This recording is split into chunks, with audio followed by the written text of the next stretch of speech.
షూటింగ్లు అవి ఎంకరేజ్ చేయడానికి. సో ఆ దిశలో అడుగులు వేస్తున్నట్టుగా కనిపిస్తుంది. సార్ వైసీపీ హుషారు కారణాలు ఏంటి? టార్గెట్ పవనేనా? పవన్ టార్గెట్ అది అయింది, అందరూ వరుసగా మాట్లాడారు. ఈరోజు కూడా మళ్ళీ వరుడు కళ్యాణి వాళ్ళ ఎమ్మెల్సీ ఆమె మాట్లాడుతూ ఉన్నారు. అక్కడ సంధ్యార అనే మంత్రి, ఆమె పిఏ సతీష్ అనుకుంటా అతని పేరు, అతని మీద కొన్ని ఆరోపణలు వస్తే మీరు అక్కడ కూడా ఇదే బాధితురాలు ఎవరైతే ఫిర్యాదు చేశారో ఆమె మీద మీరు కేసు పెడితే ఎట్లా? అక్కడ ఒకే పెద్ద సమస్య మరి మా పిఏలు సహాయకులు మోసం చేశారంటారు. నిన్న విజయవాడ ఎడిషన్లో వాళ్ళని బలపరిచే పత్రికలోనే ఒక పెద్ద స్టోరీ వచ్చింది. ఎన్ఆర్ఐ ఎమ్మెల్యే పిఏ అమానుష భయంకరంగా దోచేసుకుంటున్నాడని. అంటే ఆ మంత్రులకు, ఆ ఎమ్మెల్యేలకు, ఎంపీలకు తెలియకుండా వీళ్ళు ఎలా దోచుకుంటారు? ఒకరోజు కాదు ఒకరోజు తెలియదా? అవతల వాళ్ళ గురించే తెలిసేవి. కాబట్టి చాలా చోట్ల దొరికిపోతున్నారు. పవన్ టార్గెట్ అనేది ఎక్కడ వచ్చిందంటే ఆ కదిరి ఘటనలో వచ్చింది. మీరు మా మీదకి వేశారు కానీ అతను మీ అభిమాని అని వాళ్ళ చెల్లెలు వీళ్ళందరూ కూడా వచ్చి చెప్తున్నారు. జనసేన వాళ్ళు కూడా బాధపడుతూ ఉన్నారు.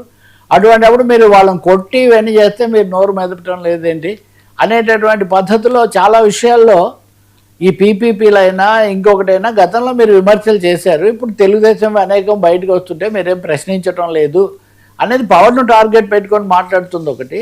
రెండవది చాలా కేసుల్లో మేము బయటకు వస్తున్నాం. ఈరోజు సుధాకర్ రెడ్డి పొన్నవాళ్ళు ఆయన మీరు కేసులు ఎత్తేసుకుంటే అయిపోయిందా, అవన్నీ మేము తర్వాత చేస్తాము, అవన్నీ మేము మళ్ళీ పర్సూ చేస్తాము.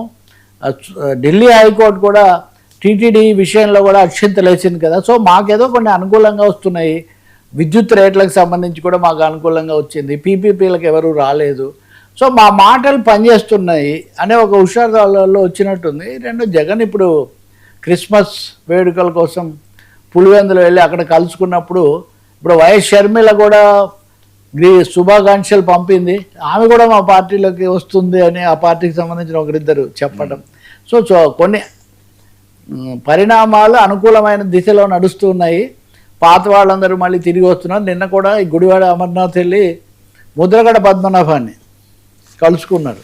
సో కదలిక వైసీపీ క్యాంపులో కదలికలు పెరిగినట్టుగా మటుకు స్పష్టంగా కనిపిస్తుంది.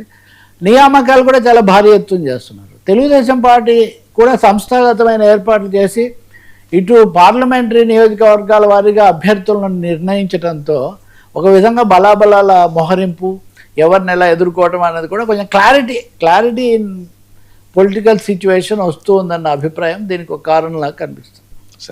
సార్ క్రిస్మస్పై దాడి, మోడీకి బిషన్ మొర, కేరళలో నిరసనలు. మొన్న కూడా ఇది వచ్చింది.